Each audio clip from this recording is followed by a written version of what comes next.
एक दिन के युद्ध में 7 किलोमीटर की भूमि नष्ट हो जाती थी। 7 किलोमीटर की भूमि का नष्ट होने का मतलब ये है कि इतने लोग वहाँ मर जाते थे, कट जाते थे।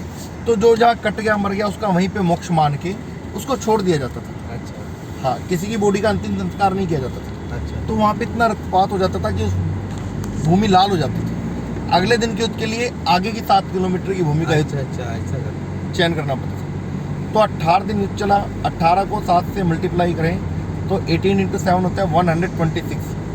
मैंने आपको स्टार्टिंग में बताया था कि रणभूमि 156। जो बाकी का 30 किलोमीटर बचा, उसमें वो स्थान जहाँ पे युद्ध नहीं होता था, जो प्राचीन समय से तीर्थ स्थान वगैरह या कुंड वगैरह, जैसे ब्रह्मकुंड था, वो तो युद्ध से भी पहले था। या जहाँ पे हम अभी जा रहे हैं सूर्यकुंड, वो भी युद्ध से पहले था। या फिर कुछ एक स्थल जहाँ पे कौरवों पांडवों ने अपने पूजा शिविर लगाए हुए थे, जहाँ पे वो अपने देवताओं की आराधना करते थे, भगवान की पूजा करते थे, तो वो युद्ध वर्जित क्षेत्र था जहाँ पे युद्ध नहीं होता था। तो ऐसे रोज 7 किलोमीटर की भूमि का नष्ट हो जाना, और अगले दिन प्रातः ही जो चीफ कमांडर थे वो आपस में डिस्कशन करके अगले दिन के युद्ध के लिए आगे की 7 किलोमीटर की भूमि को चयनित करते थे। ऐसे 18 दिन चलते हुए युद्ध। और जो कहते हैं कि मिट्टी का रंग लाल, वो इतना रक्तपात हो जाता था तो कुछ समय के लिए मिट्टी का रंग लाल हो गया, लेकिन आज वर्तमान में कहीं पर नहीं है। तो देखिए सर, मैं आपको बता रहा था कि जितने भी लोग आते हैं कुरुक्षेत्र में, वो एक ही माइंडसेट लेके आते हैं कि कुरुक्षेत्र रणभूमि, क्योंकि सब लोगों ने महाभारत के बारे में सुना है। सबको मालूम है कि जो महाभारत हुआ वो कुरुक्षेत्र में हुआ। उसके लिए इतनी जगह भी चाहिए, ये सोच के पापा पूरा ग्राउंड फील्ड रहेगा। जो लोग आते हैं वो एक ही बात को सोच कर आते हैं कि कुरुक्षेत्र रणभूमि, चलो चलकर वो खाली मैदान देख कर आते हैं जहाँ पे कौरव पांडव का युद्ध हुआ। या फिर अब समय की कमी के कारण जो स्थान आप नहीं देख पा रहे, जैसे अभिमन्यु का चक्र, जहाँ पे अभिमन्यु चक्र में फंसा, वो स्थान है। या फिर वो स्थान जहाँ पे 17वें दिन के युद्ध में कर्ण का पहिया गड्ढे में फंसा, कर्ण मरा। या फिर वो स्थान जहाँ पे दुशासन मरा, ठीक है। या वो स्थान जहाँ पे द्रोणाचार्य की गर्दन कटी। ये कुछ एक स्थान है। मतलब इसके लिए सर एक दिन चाहिए, प्रॉपर 7-8 घंटे का साइट सीन होता है, ठीक है सर। 4 घंटे सुबह घुमाते, 4 घंटे शाम को। तो सर ऐसे लोग अपने मन में तरह तरह की भावना, विचारधारा बनाकर कुरुक्षेत्र दर्शन के लिए आते हैं। लेकिन इन सभी बातों के अपोजिट जो कुरुक्षेत्र है वो आदिकाल से एक तीर्थ स्थान है, एक धार्मिक स्थान का केंद्र है। तो तीर्थ स्थान कैसे कि यहाँ पे सूर्य ग्रहण का मेला लगता है। तो सूर्य ग्रहण तो आदिकाल से लगता है, तो इसी वजह से ये एक प्राचीन तीर्थ है। अब जितने लोग आते हैं वो सोचते हैं कि भगवान कृष्ण कौरवों पांडवों दोनों की सेनाओं को लेकर कुरुक्षेत्र में, दोनों को लड़वाने के लिए कुरुक्षेत्र है, लेकिन वास्तव में ऐसा नहीं है।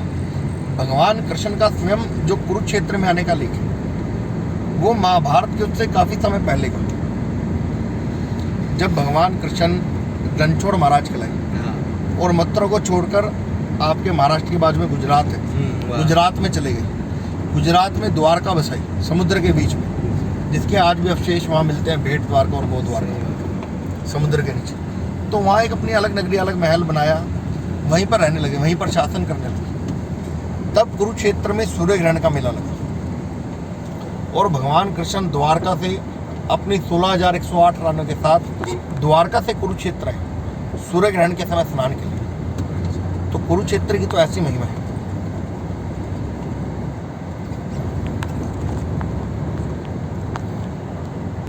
कुरु राजा का क्षेत्र, कुरु जमा क्षेत्र, दैट इज कुरुक्षेत्र। अब ये राजा कुरु कौन थे? राजा कुरु कौरवों पांडवों के पूर्वज थे, 15 पीढ़ी ऊपर जाकर। हाँ जी, राजा कुरु का यहाँ शासन था, यहाँ उनका पूरा साम्राज्य था, उनका महल था, यहाँ उनकी प्रजा थी, यहीं से राजपाट चलता था।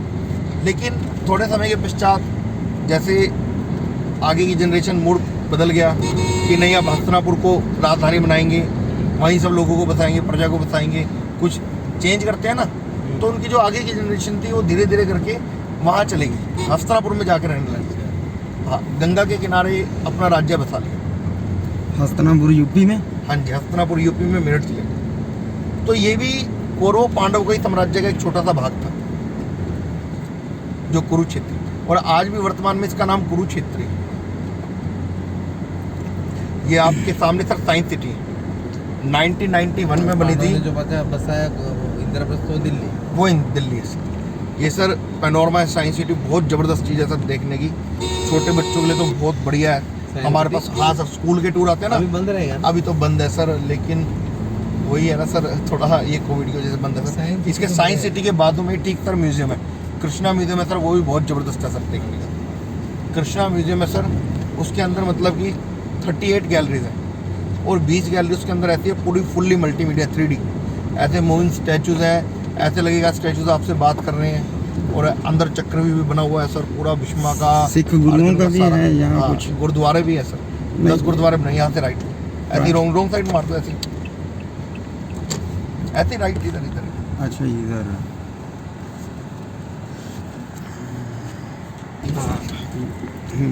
गुरु नानक देव जी ने जिस सिख धर्म की स्थापना की आज से 612-13 वर्ष पहले, तो सिख धर्म के भी यहाँ पे महाराज यहाँ पे 10 गुरुद्वारे बने, और ये सबसे बड़ा गुरुद्वारा भी जिसको हमने पार किया, इसको बोलते हैं 6वीं पातशाही गुरुद्वारा, यहाँ लगा।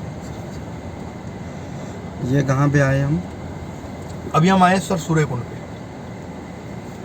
आइए सर।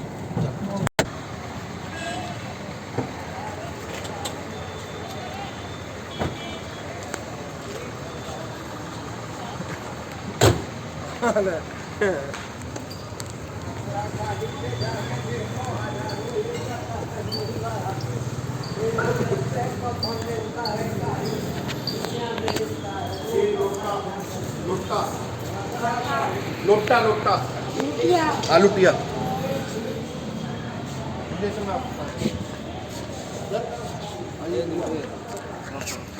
सर जैसे मैंने आपको बताया कि जब भगवान कृष्ण यहाँ पे आए अपनी 16,108 पटरानी पर, तो उनकी जो मुख्य रानी थी रुक्मणी, उसने अपने चारों तरफ देखा, तो क्या पाए कि सभी लोग जाते कुछ ना कुछ ब्राह्मण को दान करें, दक्षिणा दें।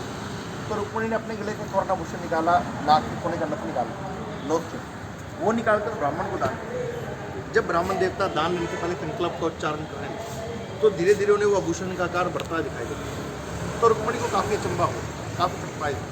उन्होंने भगवान कृष्ण को बुला के इसका कारण कहा कि प्रभु ऐसी धरती में गुरु दान देने में क्या सोचा कि मुझे अपनी दान करती धीरे धीरे बढ़ती दिखाई।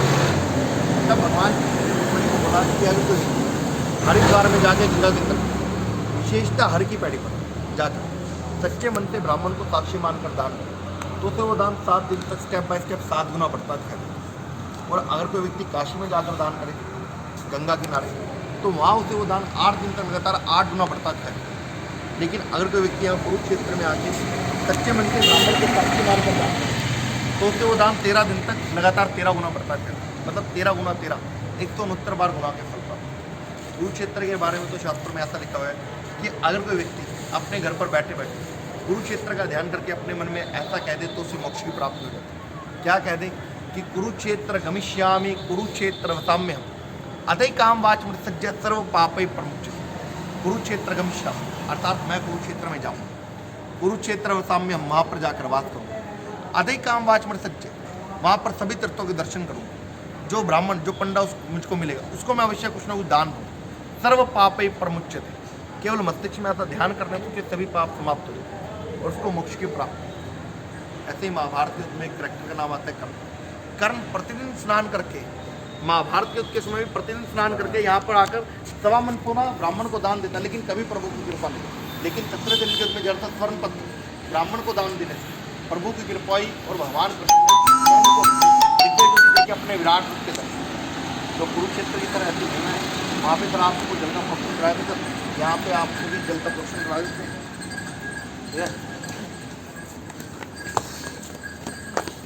आप लोग ऊपर ही सर।